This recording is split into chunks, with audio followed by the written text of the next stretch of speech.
Anima Gate of Memories is a 3D action RPG developed by Anima Project. You control two characters, a nameless young woman referred to as the Bearer of Calamities, and a monster named Ergo Mundus. Control of these two can be swapped on the fly with a button press. The combat feels like a light version of the Devil May Cry series. You have access to combos and launchers, but since enemy health is generally low, you aren't given the opportunities to do anything crazy. When enemies do have larger health pools, they typically can't be launched, further preventing such play.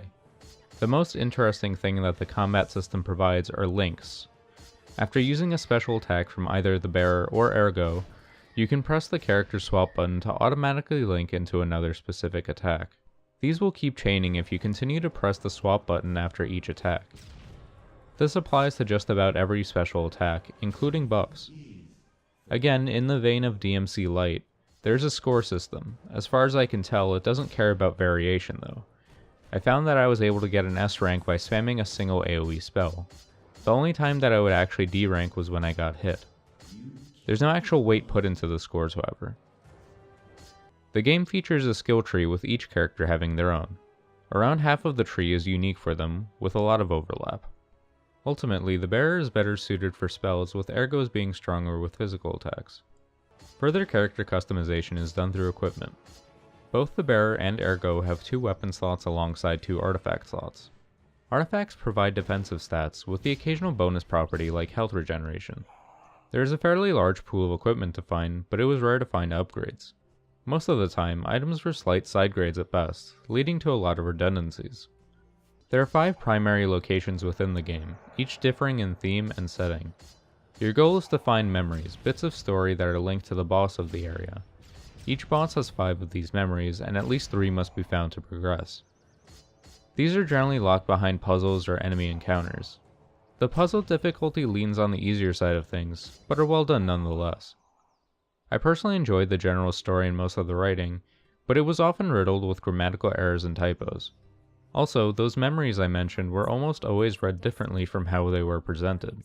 For example, the text will read, "The people could never leave the building," while the bearer will say, "Its inhabitants could never leave the premises." Even worse is when the bearer pronounces something in a way that doesn't match the word.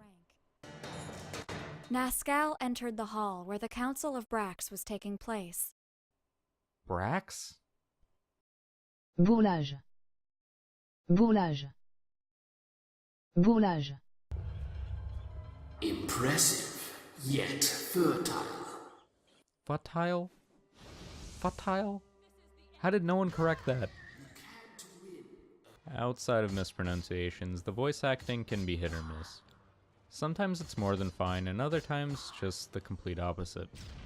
Ergo's voice, for example, just felt like a bit much, and anytime Ergo had some banter, I just couldn't help but cringe.